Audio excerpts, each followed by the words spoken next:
There were a few surprises this afternoon when the Citizens Charter Association met here in the Dallas Press Club to announce its slate of candidates for the April City Council elections.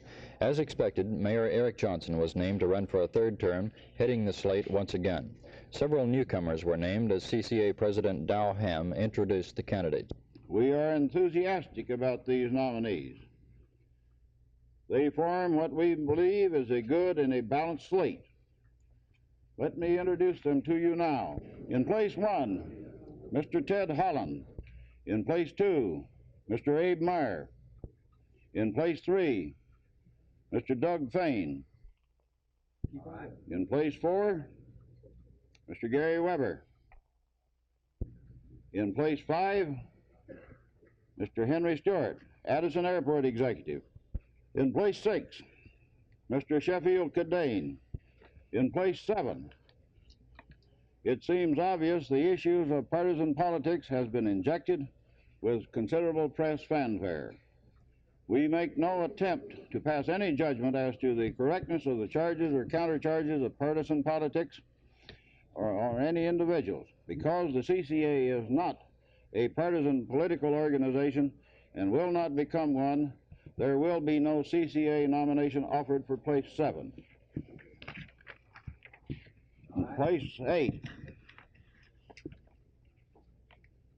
We have called upon Mr. George Allen to continue his high standard of service to the City Council by running for his first full term.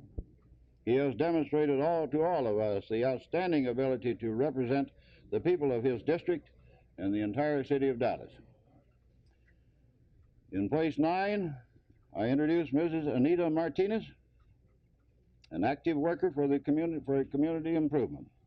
In place 10, the CCA again endorses Mr. Jack McKinney, president of his own company and an outstanding business and civic leader, who will be seeking his second term on the council. Incumbent City Councilman Jesse Price, who occupies place 7, was at the conference this afternoon in the press club. Price confirmed that he might run for that district without formal CCA support. He said he would accept backing from the Citizens for Representative Government, but Price insists he's soliciting support from no one. He will announce his plans Monday evening. Until then, he is saying nothing to the press. City Council action was also in the news in Fort Worth.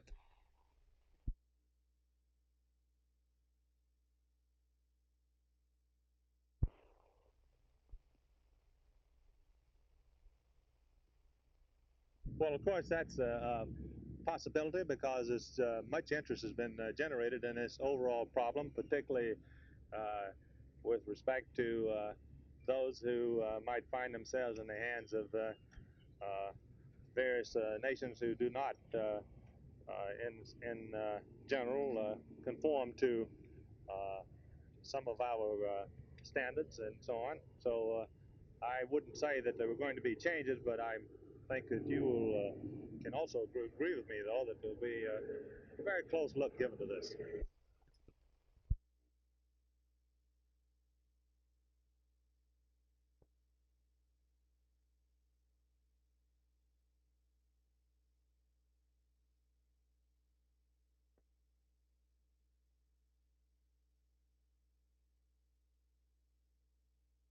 We've got to live up to our commitments. We came out of the containment theory at the turn of the century, and as the most powerful nation in the world, we took the vanguard of leadership, and we said that, in fact, because of our strength, that we would help other nations, weaker nations. We've made commitments to protect weaker nations until they can get on their feet, and if we don't live up to these commitments, countries will not believe in us, they won't trust us, and I think that they will turn to people they can trust.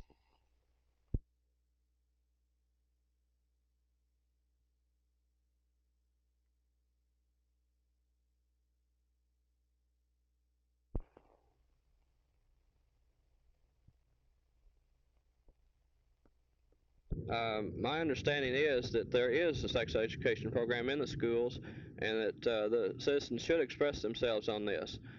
We have the problem of teaching things in the schools that should not be taught, and presented in a manner that is detrimental to the well-being of the children. Do you have any specific examples? None at this time. I will have some later.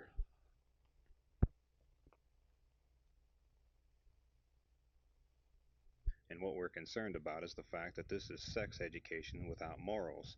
They're teaching the children quite a few things, and of course I couldn't tell you because the FCC would rule it as pornographic. This happened in a radio program I was on. They said it was too pornographic to put over, and yet this is the very subject that they're teaching in schools, and we use their textbooks